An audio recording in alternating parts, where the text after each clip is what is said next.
ચાલો મિત્રો, જય દ્વારકાધીશ. જો અત્યારે સલાડ ને સંભારો અને કાચું જે કે જો બને છે અને સુધારીને બધું કમ્પ્લીટ કરીને રાખ્યું છે. અને પછી આપણે પાપડ તરવાનું ચાલુ કર્યું. તો આ પાપડ તરી લીધા છે. જો આ પાપડ તરી લીધા અને ટોપર લીધો છે. અને પછી આપણે ભજીયાનું ચાલુ કર્યું હતું. અને આ ભજીયા બનાવીને રાખ્યા થોડાક, એટલે સ્ટોકમાં રહીએ તો માણસોને બેસાડી શકીએ જમવા માટે. આ જમણવાર છે આજે. અને જો આવી રીતના તાવડો મૂકીને રાખ્યો છે. અને હવે ભજીયા ચાલુ કરવાના છે. હવે ભજીયા ચાલુ કર્યા પછી આપણે જે ગુંદી છે, આ ગુંદી છે જો કેવી મસ્ત દેખાય ને, એક એક દાણો નોખો નોખો.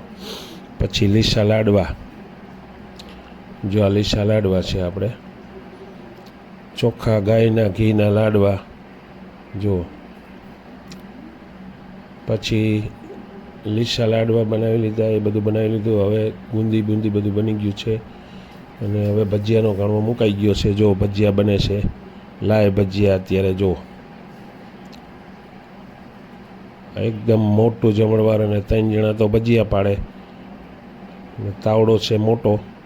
જો આ ભજીયા બને લાય, એક નંબર ગોટા મેથીના મરચાના વડા. જો આ કમ્પ્લેટ. હવે એને આપણે પીરસવાનું છે. તો પીરસવા માટે બાઉલ હમણાં ભરી લઈ, પાકી જાય એટલે. જ્યાં પાકી ગયા,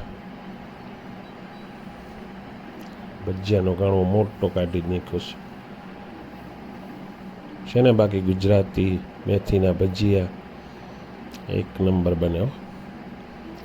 હા, લીસા લાડવા આ બધા કમ્પ્લેટ ચોખ્ખી ભરીને રાખી છે પીરસવા માટે. બરફી જો, પછી રોટલી, ભજીયા, ચટણી, પછી આ ચાક, આ સલાડ, આ બધા પીરસવામાં અત્યારે. પછી આ દાળ, જો દાળ છે ને બાકી એક નંબર.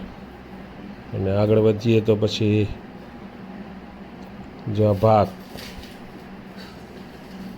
દાળ ભાત અને આ પાપડ, નાના પાપડ આવે ને એ પાપડ. પછી થાળી તૈયાર કરી લીધી. અને હવે આ બધા ડાયરો બેસી ગયા જમવા. જો આ જમણવાર ચાલુ છે. બધાય બાયું ભાઈઓ બધા જમવા બેસી ગયા છે. જુઓ હાલે ને જમણવાર એક નંબર એમ. રોટલી, શાક, સંભારો, લાડવા, બરફી, દાળ ભાત, ભજીયા, ચટણી, છાશ, બધું કમ્પ્લેટ.